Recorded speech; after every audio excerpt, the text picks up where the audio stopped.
Go on, Skipper George. Blackpot. Coco show man.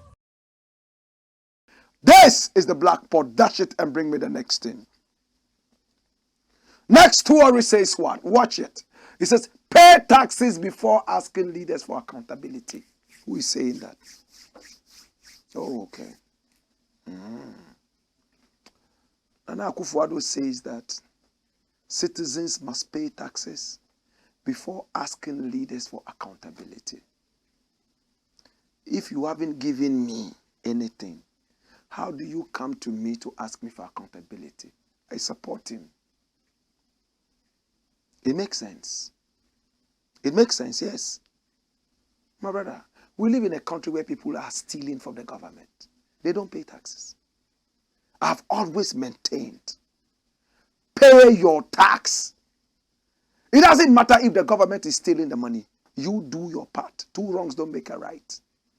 If you don't pay your taxes, you have no moral right to come out and moralize it on anybody. No, you don't have it.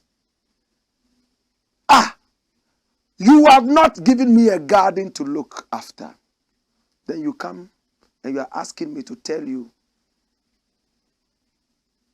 how many potatoes are in the garden and who uprooted what. I'm not your watchman. It might not be the best of the examples, but a responsible citizen must pay all the taxes. We have officials who connive with businessmen and women to reduce the taxes so they can steal. How will the nation grow?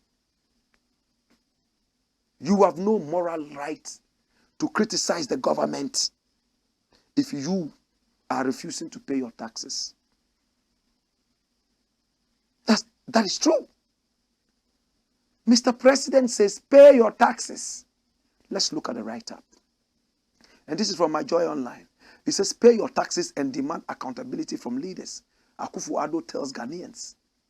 Roll the story.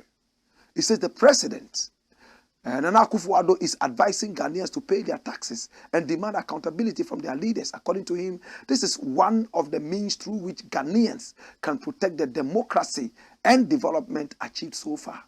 Dash it away. It's the truth. You are not paying your taxes.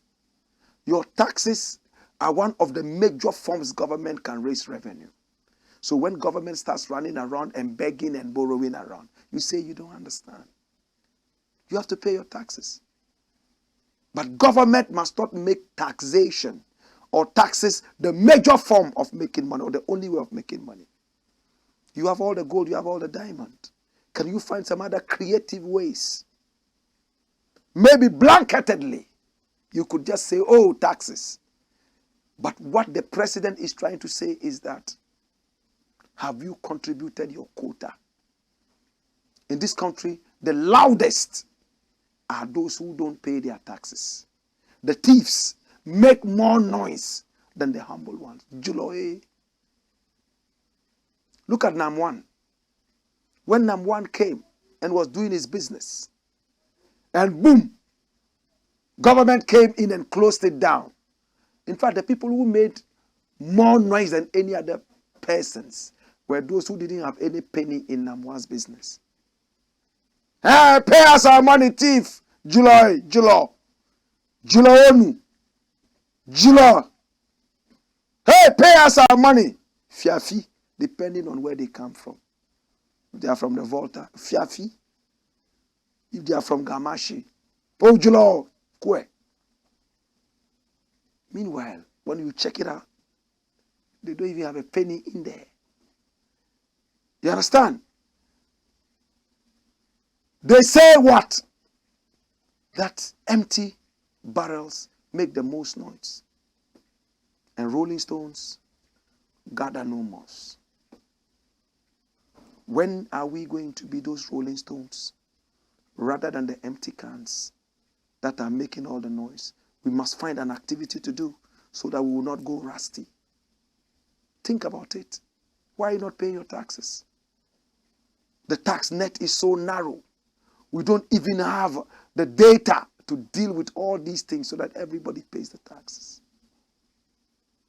Anyway, Mr. President, much as we say it's important to pay taxes, not everybody is like Blakk Rasta. Some of us are hurt that we will pay tax and you want to build a dirty cathedral. Some of us are hurt that we pay the tax and you are flying around like a man who has gone crazy. Some of us are hurt when we pay taxes and you operate a family and friends government. And when we talk, your cousin, Gabi Asarochidako, comes to tell us if he doesn't employ his friends, should he employ his enemies? Such arrogance.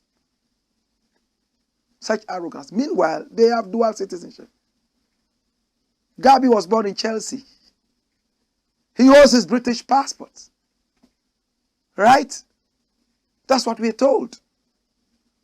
He was born at the time that he was given a British passport. Has he renounced it? No. So when Ghanaians are speaking, people like Gabi should not be speaking. They are not Ghanaians, they are British. No, please, let's be fair.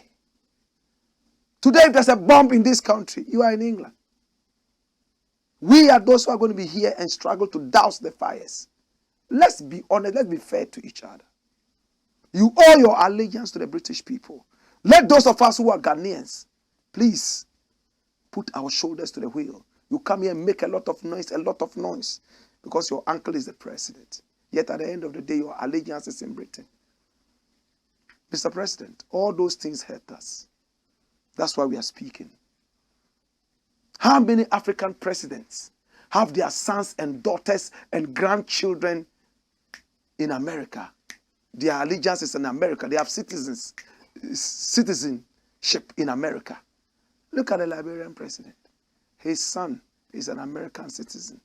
And he will fly all the way from Liberia with the Liberian people's tax money to go and greet his son, who is an American playing for the American national team. How does that benefit Liberia? Let's be honest. Dash. Go on, skip a judge. Blackpot. Coco Show.